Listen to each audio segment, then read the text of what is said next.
Estamos novamente no programa Asaprev em Foco, no segundo bloco. Hoje nós temos um entrevistado aqui, é o Dr. Mário Cato, doutor em geriatria, e ele está contando aqui algumas coisas bastante assim que a gente nem costuma ouvir, né? Doutor Mário, o senhor estava falando, né, das mulheres, da questão da depressão, né? Realmente, assim, o crescimento dessa questão é muito grande, e como é que se comporta?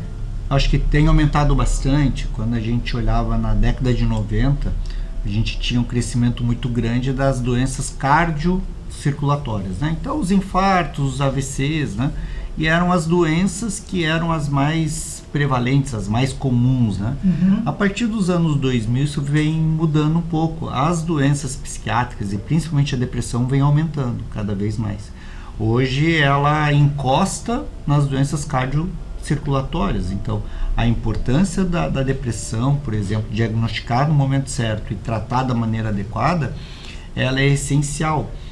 Até porque a gente percebe que alguém com depressão, por exemplo, ela começa a cuidar pior do seu diabetes, começa a cuidar pior do seu problema de pressão, de coração. E isso tem uma repercussão muito grande nas doenças clínicas, né? Então é importante que se trate, é importante que faça o diagnóstico, é importante que, além da medicação, que eu sempre falo, buscar o tratamento para entender da onde nasceram as dores, né? E ao lidar com essas dores melhor, a gente pode fazer a cura de verdade.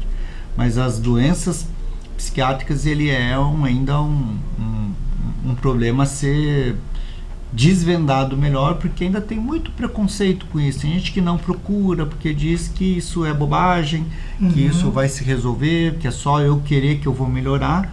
E muitas vezes não é assim. Então tem gente que sofre anos e anos, e quando a represa estoura, às vezes fica difícil de lidar com a doença, né? Falando assim na geriatria, né?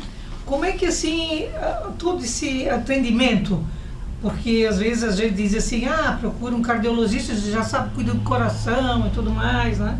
Mas a geriatria, assim, como é que é a definição, assim? A geriatria, ela vai lidar com toda a saúde, com todo a pessoa, né? Porque a gente vai entender que a doença não é só o que acontece no meu corpo, tá? Se eu tenho um problema de pressão alta, por exemplo, eu preciso entender como é que está a minha dieta. Mas para eu comer bem, tá? Eu preciso ter uma boa dentição, eu preciso ter uma boa forma de ter a mastigação. Mas como que eu vou ter uma boa dieta se às vezes eu tenho dificuldade no mercado e comprar a comida de uma forma correta?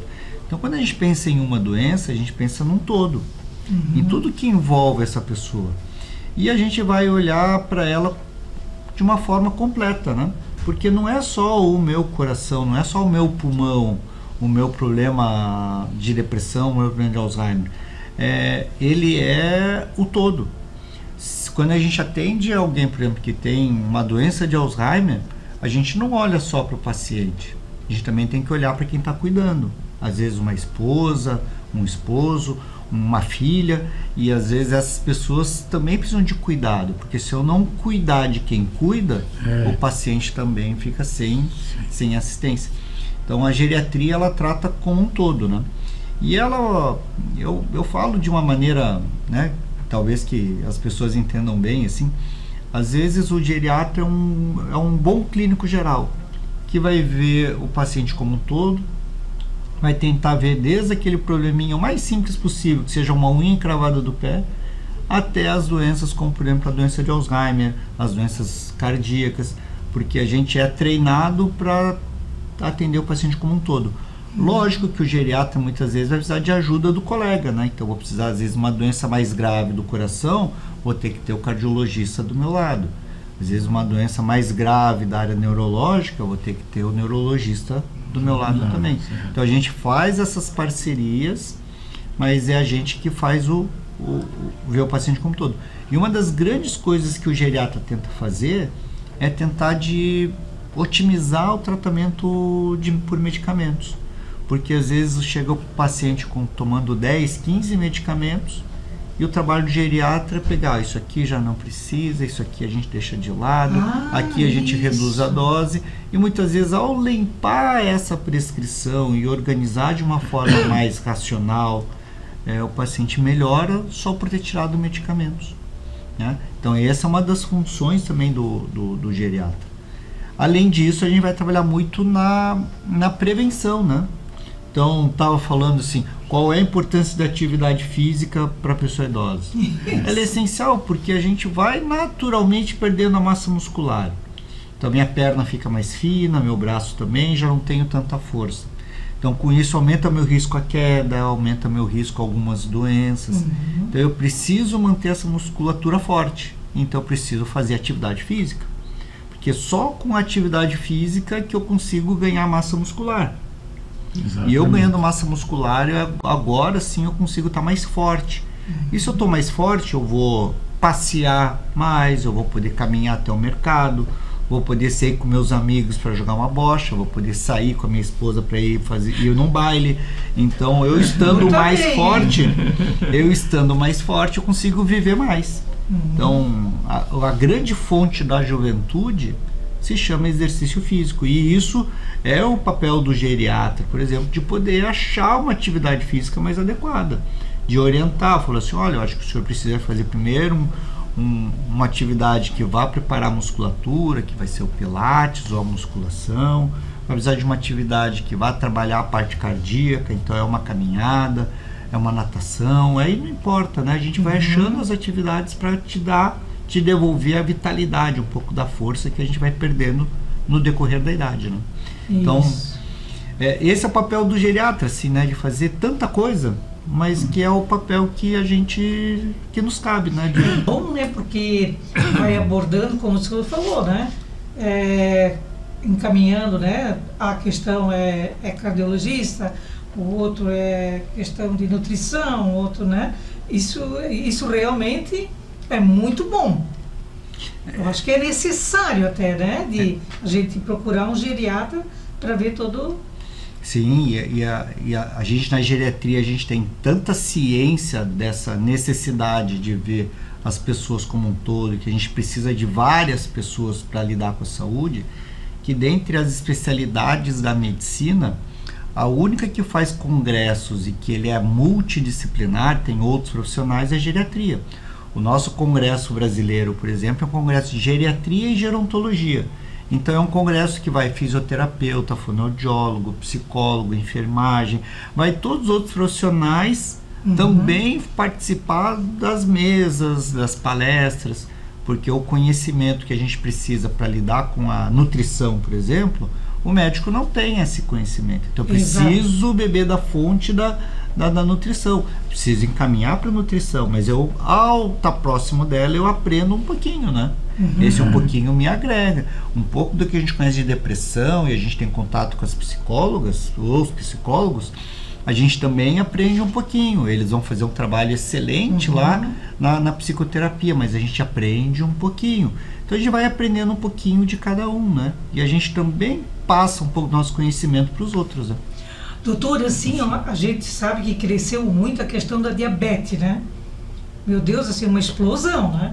É o que se ouve, praticamente todas as pessoas parece que tem, né? Ou é nível 2 ou é nível 1, mas parece que assim, que a diabetes tomou conta. Isso tudo tem a ver, eu penso, né? Não sei, com alimentação, né? E também vem de família, né? Questão familiar, né?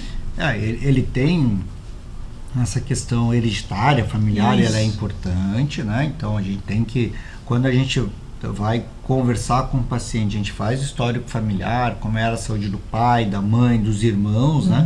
Então você tem pai e mãe diabético, irmãos diabéticos, a gente já vai imaginar que você tem um risco maior também. Mas o hábito de vida, ele é importantíssimo. Então, se eu tenho uma alimentação muito desregrada, né? Como muito doce, como muito carboidrato, e aí eu tô obeso, tô acima do peso, eu tô sedentário, né? A minha chance de desenvolver diabetes aumenta muito. Então, o hábito de vida, ele é mais importante até do que o familiar. Então, a indicação para quem que é prevenir a diabetes, tá? É manter uma atividade física constante, tá? É se alimentar de uma forma equilibrada. Eu preciso ter na minha dieta, evitar o excesso de carboidrato. Posso comer carboidrato? Pode, mas o excesso nunca faz bem. E eu preciso evitar o excesso de doces, né? E tem uma coisa só que é uma curiosidade, né? Eu lembro quando eu era pequeno, a gente tomava um refrigerante no domingo de 1 litro e dava para a família toda, né? Sim. Hoje a gente vem com 2, 3 refrigerantes de 2 litros e parece que falta. Então a gente tem um consumo muito maior de açúcares, Isso. coisas que no passado não tinha, né? Uhum. Bem isso. Isso mesmo. Olha, viu? Ele é fã da Coca-Cola, né? Aí eu digo para ele, não.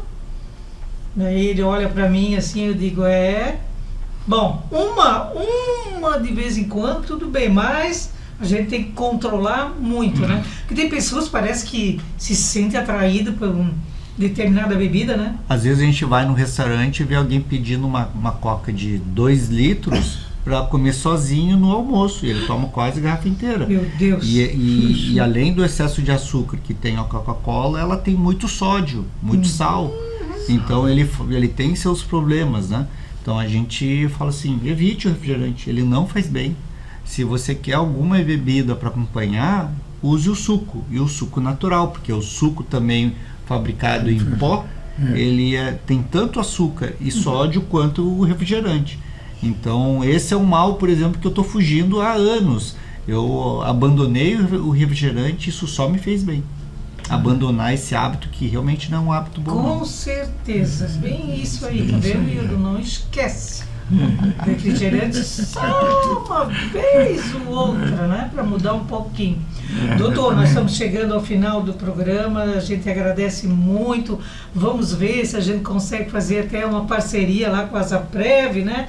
Nossos associados, a grande maioria são todos, né, as pessoas já de idade, que é a Associação dos Aposentados. Então, assim, a gente fica muito feliz de ter o senhor aqui hoje como sendo o nosso entrevistado. Obrigado, agradeço. Eu acho que eu sempre falo que por ser formado numa universidade federal, eu tenho o dever de poder dividir um pouquinho do conhecimento que eu adquiri numa federal com o público, né? Porque educação em saúde talvez mude a vida das pessoas, né? Sim. Então Sim. a gente precisa fazer disso, e quanto mais a gente puder educar, ajudar com conhecimento, a gente vai ter uma sociedade cada vez mais saudável, né? Isso e que mesmo. os nossos amigos da Zaprev tenham uma vida muito saudável, né? Uma vida próspera e plena, né? Sim, a gente está sempre alerta, cuidando. Gente, nós ainda estamos na Semana da Páscoa. Que o coelhinho seja, sim, muito bom, que traga muita saúde e prosperidade para todos. Até o próximo sábado, às 20 horas. Tchau!